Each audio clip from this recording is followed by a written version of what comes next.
Hindi katulad ng mga pambubuli ni Senator Raffy Tulfo sa mga bisita niya. O, ito yung listahan ng mga BICAM members mula sa House of Representatives tsaka sa Senado. Hello, kumusta po kayo lahat? Welcome po sa ating munting channel ng Inday Sara, Survivor, ang taga-ulit ng balita.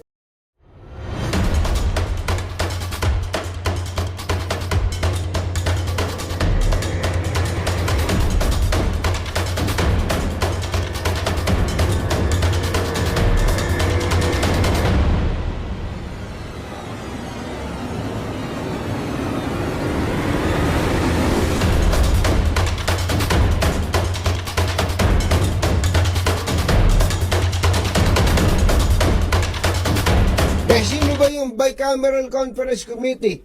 Ito po ay binubuo ng mga delegasyon ng Senado at ng Kamara o ng House of Representatives na ang mga pagdinig, ang mga pagbusisi nila sa budget. Ang totoo po nun, ang BICAM naman ay nabubuo lamang if there are conflicting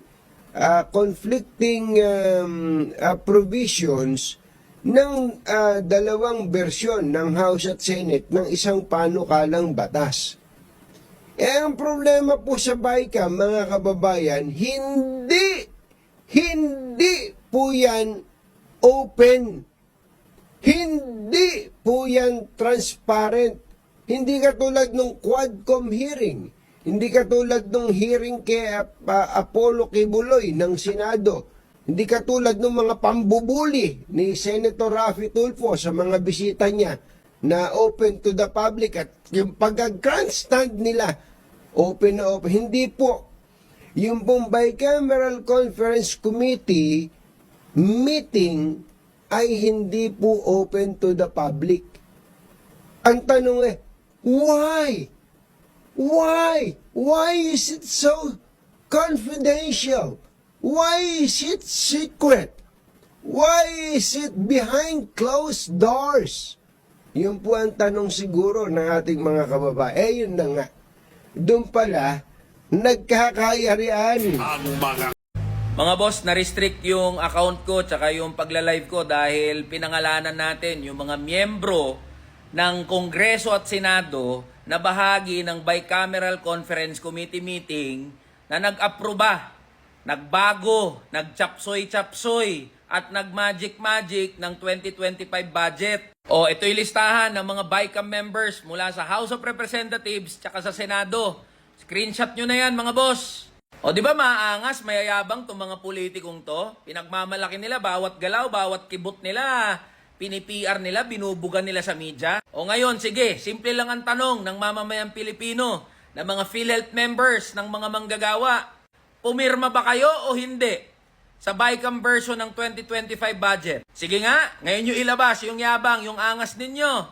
O sige, ngayon natin subukan yung mental gymnastics ninyo. Kung papaano nyo dedepensahan yung pagbibigay nyo ng zero subsidy o zero budget sa PhilHealth, samantalang naglagay kayo ng 26 billion pesos para sa AKAP program. Tandaan natin ito, mga boss, sa 2025 midterm elections na. Sure ako dito sa listahang to may mga tatakbo uli. Kaya gawin natin guide itong listahan na to para sa pagpili natin ng mga iboboto natin sa 2025. Singilin natin, kalampagin natin itong mga BICAM members mula sa Kongreso at Senado.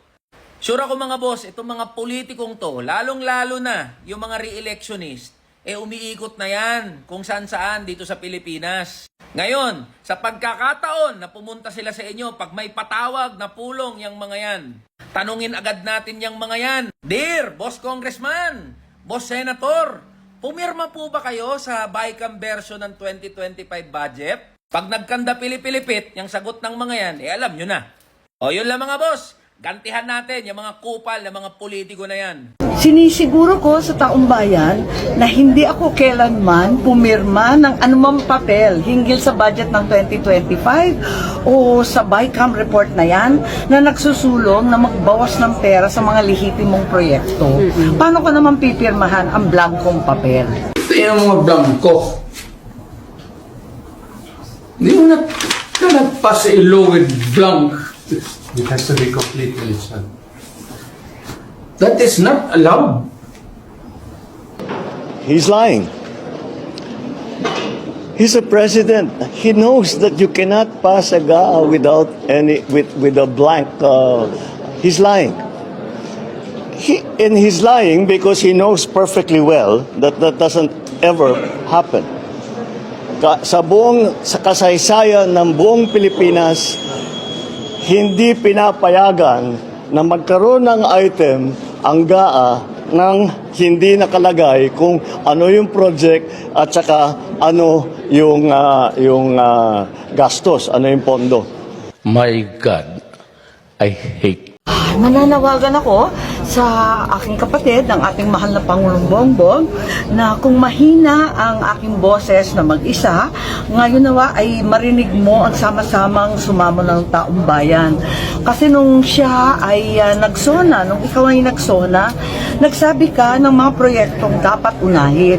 Ngayon sinusuway ka na ng mga ilang tao na akala mo siguro makakabuti para sa atin at para sa bayan.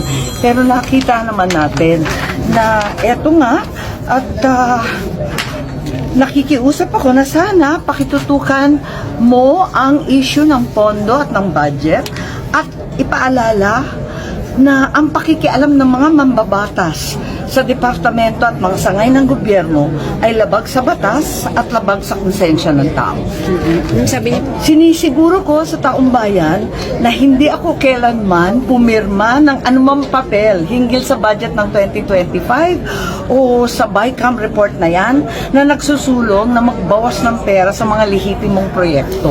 Paano ko naman pipirmahan ang blankong papel? Paano ko naman pipirmahan ang blankong papel? Umalma nga ako at tuluyang hindi ako pumirma kasi natatakot ako sa mga blanco-blanco at kulang-kulang na mga datos. Dalawang magkaibang dokumento ang tinutukoy nila. Yung isa, yung BICAM report na talagang blanco at kulang-kulang ang datos. Yung isa naman, yung GAA, napuno na ng mga numbers. Kompleto na yon. Hindi naman siya blanco-blanco. Yung GAA mismo na napirmahan. Yung gulat-gulat yung BICAM kung bakit nakalusot na may mga blankong amounts. Ano yung enrolled bill? Nakita niyo po ba yung enrolled bill? Ano naman? Wala na po siya. Wala. Kasi syempre nga yung napirmahan may, napuno na eh. So yun nga po, nahuli sila sa akto. Ngayon, naghahanap sila ngayon na mabe-blame. At sino pa nga ba i-blame nila? Wala na sila maisip kundi yan. So, dinamay pa din na si Sara. Ang galing talaga ng mga politiko ngayon.